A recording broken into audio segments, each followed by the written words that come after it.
Well, hello there.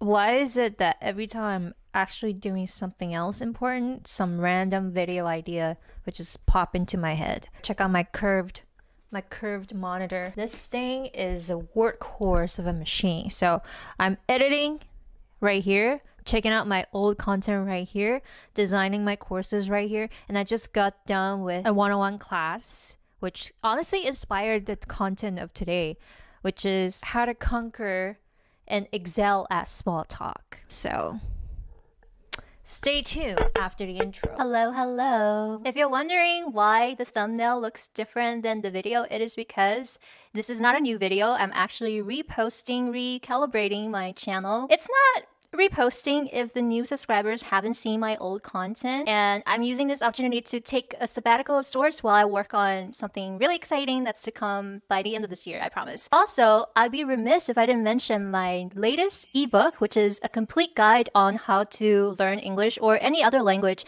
on your own. It includes a detailed study plan with all the tools and resources that you need. I've also addressed some of the common misconceptions and questions. Reading the book will help you understand, ooh, this is what I did wrong before, this is what I should do. No matter what stage you're in terms of your learning journey, this book is going to help you out so immensely, I promise. Or refund back to you, no questions asked. All right, let's get on with the video.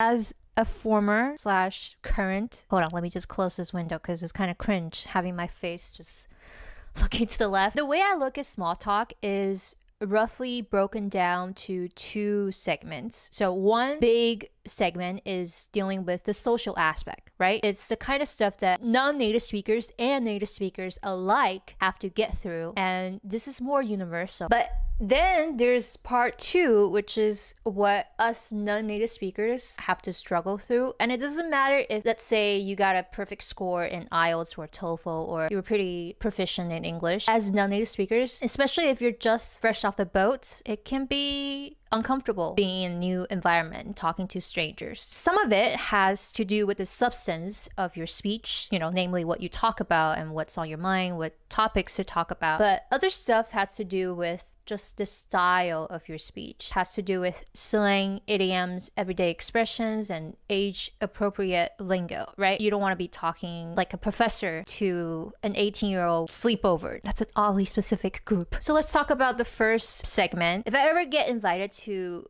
a party or a get-together that I actually like, I personally would do my best, and I suggest that you do your best. And so all it comes down to is just basic manners, right? Be present, like put your phone away. Actually act like you care about being there. Actually act like you're excited and you're excitable. Like, don't be too cool for school. Put your goddamn phone away and stop taking selfies. You kind of have to resist the urge to do what's comfortable. If it gets like too uncomfortable, like nobody was giving you the time of day, just leave. But don't be there and not be there, like mentally. Don't physically be there and not be there mentally. If the party is somewhat decent and people are trying to have a good time, just experiment a little bit. Let yourself feel excited. You don't have to be the goofiest, the funniest guy in the room. You can just be yourself. But it starts with letting other people see you. Number two, this is kind of a counterintuitive mentality, which is don't be scared to exit out of a conversation. Whenever I go into a conversation, especially in a group setting, right? I'm not just talking to one person. I basically have a clock in my head that's ticking and signaling to me roughly when to leave. So if I'm just meeting you for the first time, I have like 30 seconds to 1 minute. Doesn't mean I won't come back, but in the initial interaction, I give myself like a deadline to exit out of that conversation, which honestly brings out the best in me, because when I'm talking to you and I know I can get out of this conversation,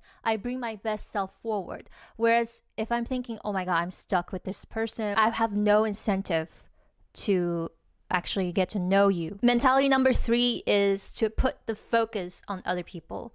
So a lot of times when you feel awkward and self-conscious, like it's all about yourself, right? But when you put the focus on other people, when you're just curious about what they're about, what they do, and what makes them interesting and their life story, even if it's not really that interesting. But when you put the focus on other people, you're basically having this scavenger hunt mentality, right? Like you're at the party for a reason. Like you have a quota in your head. Like you're not just there to chill. Like you actually want to get some information out of it. It gives your brain something to focus on.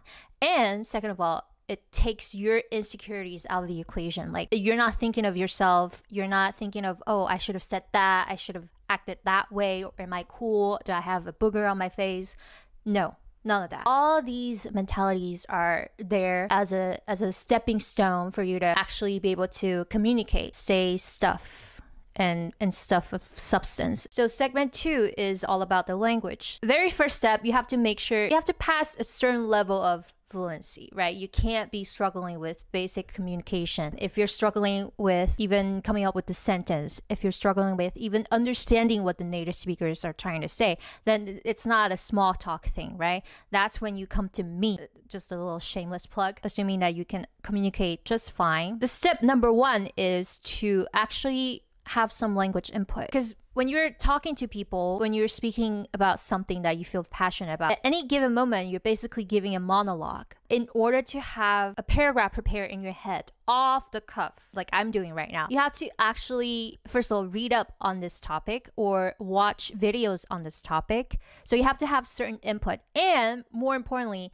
you have to have some sort of output too. So I every day write a diary, and sometimes they're not even good, but it gets me going. It gets me used to the idea of putting thoughts together, putting words together, putting ideas together. So when I'm speaking to a person, it's not the very first time I've come up with an original idea in that day. If you want to be somewhat eloquent and articulate and have interesting ideas at a party, before the party, like 2 months before the party even, like that's a lifestyle. I feel like most people, myself included, have gotten used to just going about life almost in this autopilot mode where you don't feel anything, you don't think about things, or you think what everybody else thinks. Whereas I want you to become a content creator, or a creator rather, or stop being an audience of things and become the active participants, the active judge and critic and curator of your life. Put things together, put ideas together, try things out, write essays, even just for yourself. Write your opinions down about something, or record videos just for yourself. The point is, I want you to come to a party already prepared with some ideas and topics in your head.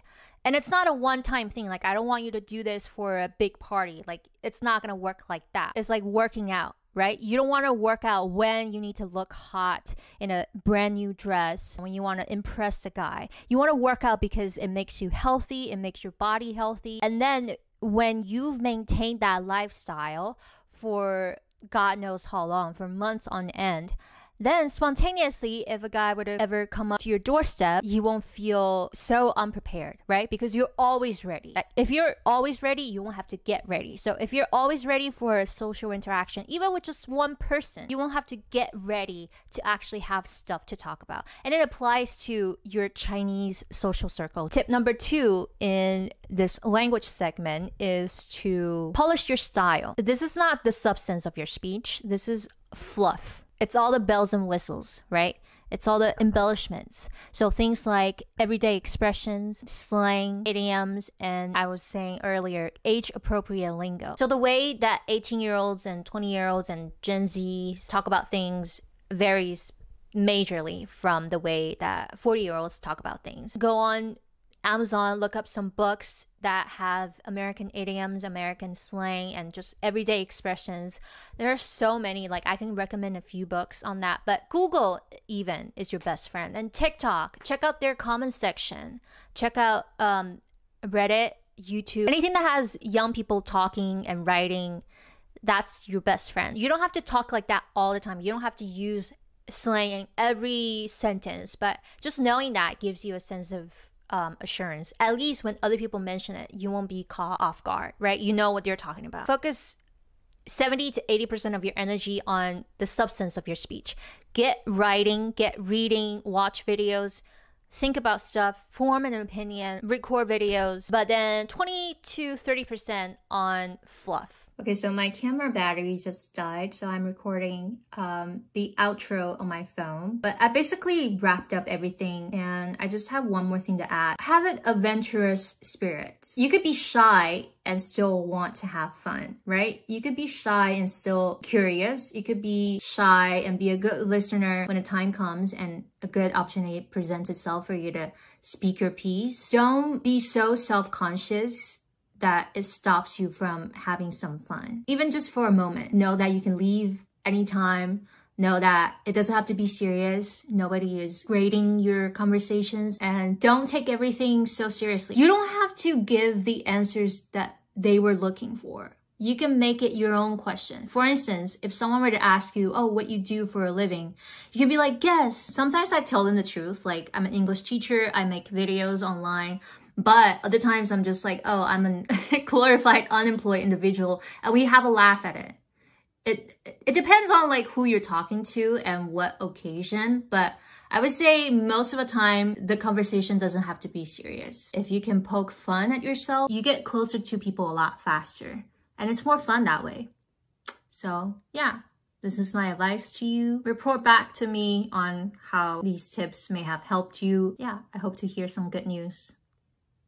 All right, ciao.